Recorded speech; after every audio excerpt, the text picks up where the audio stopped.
മാധ്യമങ്ങളിലെ പല വാർത്തകളും നമ്മളെ മാനസികമായി വേദനിപ്പിക്കാറുണ്ട്.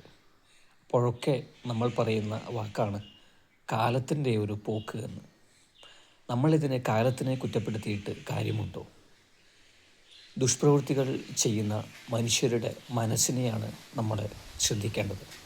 ഇന്ന് സ്വാർത്ഥന്മാരായിട്ടുള്ള പലരും പ്രശസ്തിക്കും പണത്തിനും വേണ്ടിയിട്ട് മറ്റുള്ളവരെ എന്തു ചെയ്യാനും മടിക്കാത്ത ഒരു അവസ്ഥയിലേക്കാണ് നീങ്ങുന്നത്. അതുകൊണ്ട് തന്നെ നമ്മൾ ശ്രദ്ധിക്കേണ്ടിയിരിക്കുന്നു. ശാസ്ത്ര സാങ്കേതിക വിദ്യയെ ദുരുപയോഗം ചെയ്യുന്ന ഒരു കാലഘട്ടമാണ് ഇന്ന്. അതുകൊണ്ട് തന്നെ നിരപരാധികളായിട്ടുള്ള മനുഷ്യരാണ് പലപ്പോഴും ക്രൂശിക്കപ്പെടുന്നത്. ഒരിക്കലും ആ അവസ്ഥയിലേക്ക് എത്താതെ മനുഷ്യരെ നല്ല വഴിക്ക് നയിക്കാൻ എല്ലാവർക്കും ആ ഒരു രീതിയിലേക്കുള്ള പാത തിരഞ്ഞെടുക്കാൻ സാധിക്കട്ടെ എന്ന് നമുക്കൊക്കെ പ്രാർത്ഥിക്കാം.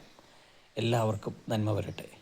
നന്ദി, നമസ്കാരം. എൻ്റെ ഈ ചാനൽ ഇഷ്ടമായാൽ ലൈക്ക് ചെയ്യുക, സബ്സ്ക്രൈബ് ചെയ്യുക.